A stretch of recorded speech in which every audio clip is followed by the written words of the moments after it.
leadership call, Mr. Debo Adeniran. Mr. Adeniran, thanks for joining us on the news this hour. The Federal High Court has ordered the interim forfeiture of 57 properties valued at over 213 billion naira linked to the former Attorney General of the Federation and his sons.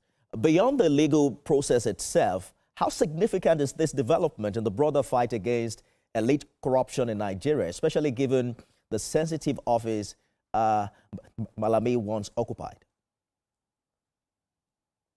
Thank you very much, and thank TVC for having me. The bold statement that has been made, by this seizure, by the discovery and seizure, is that if yours is the power, yours is the glory, it cannot last forever, and that the power is actually transcends. Remember that the former Attorney General is an in-law to the SY president, the late President Muhammadu Buhari. And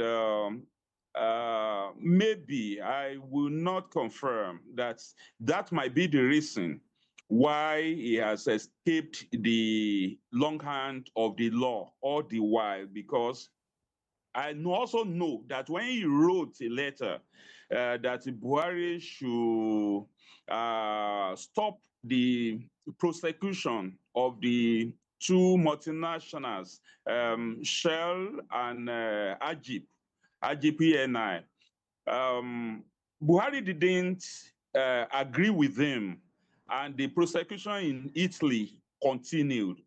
I wouldn't know the state of the case now. So, but then I thought that since the days of Buhari, Malam Abubakar Malami should have been put to face justice.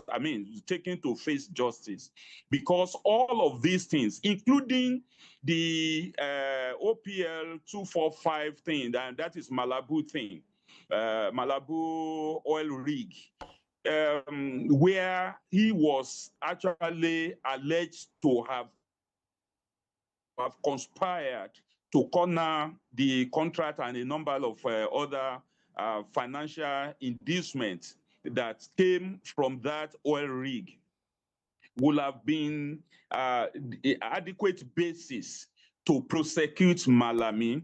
But from the look of things, Nigerians should know, and of course I know that anti-corruption agencies are aware, especially the EFCC.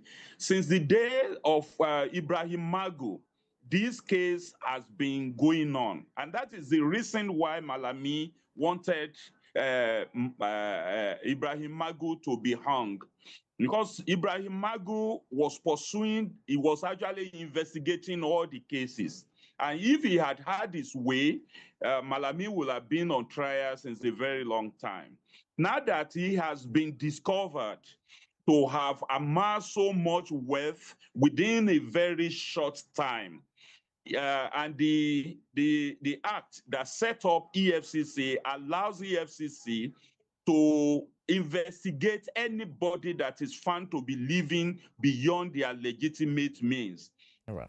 Clearly, Abubakar Malami has been living, and his family have been living far above their legitimate means.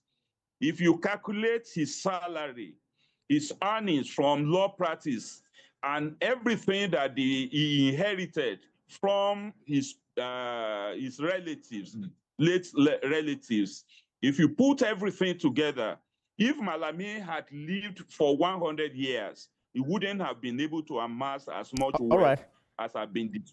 I hear you clearly, Mr. Adeniran, but when you place this Malami case alongside massive forfeiture orders we've seen involving former CBN governor, for instance, is 753 duplexes. There's Daisani Maduke's multi-billionaire properties and assets linked to other high-profile Nigerians. Do you see a consistent anti-corruption strategy by the EFCC, or are these still isolated high-profile actions without systemic follow-throughs?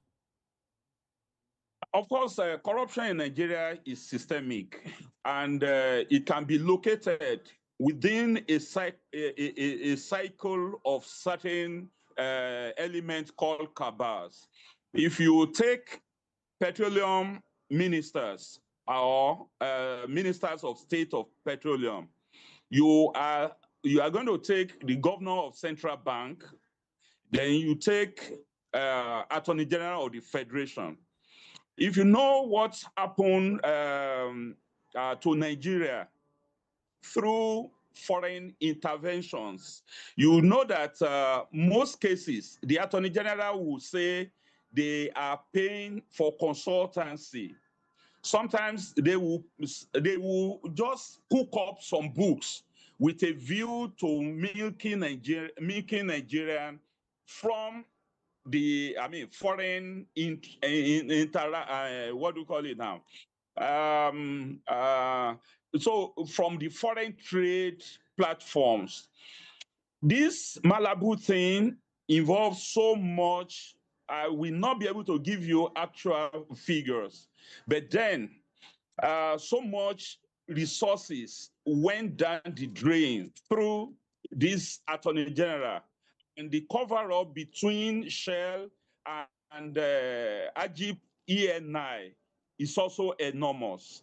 Then when you look at what happened to the former CBN governor, you know that even there are several aspects of the funding and the processing, the processes of determining funding procedures in Nigeria that are not even exposed to the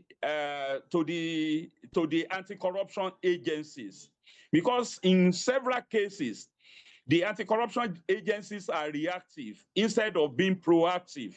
It means that the agencies are not operating all the aspects of their administration that could have curbed all of these excesses before they happen. For example, if ICPC had been operating what is called ACT2, Anti-Corruption and Transparency Unit, there's no expenditure that would have escaped their eagle eyes. If SCUMUL has also been functioning and several other instruments that controls financial transaction, EFCC will have stopped the expenditure from happening rather than getting into private pockets. I hear you. But yes. Yes. When you talk about Code of Conduct Bureau, there are certain extents that public servants shouldn't get to if the Code of Conduct Bureau had been doing their work. So basically, it's a systemic failure that allow all of these transactions to take place without being discovered. And now that they have been discovered, there shouldn't be cover-up at any stage. Mr. Adeniran. Okay, there should be final forfeiture, and some people should face the consequences, as provided by the law. That's our time. Chairman, Center for Anti-Corruption and Open Leadership Call, Debo Adeniran, thank you so much for talking to us on the news this hour. It is my pleasure. Thank you for having me once more. Elsewhere, the federal government, through the Industrial Training Fund, ITF, has reaffirmed its commitment to sustained youth skills development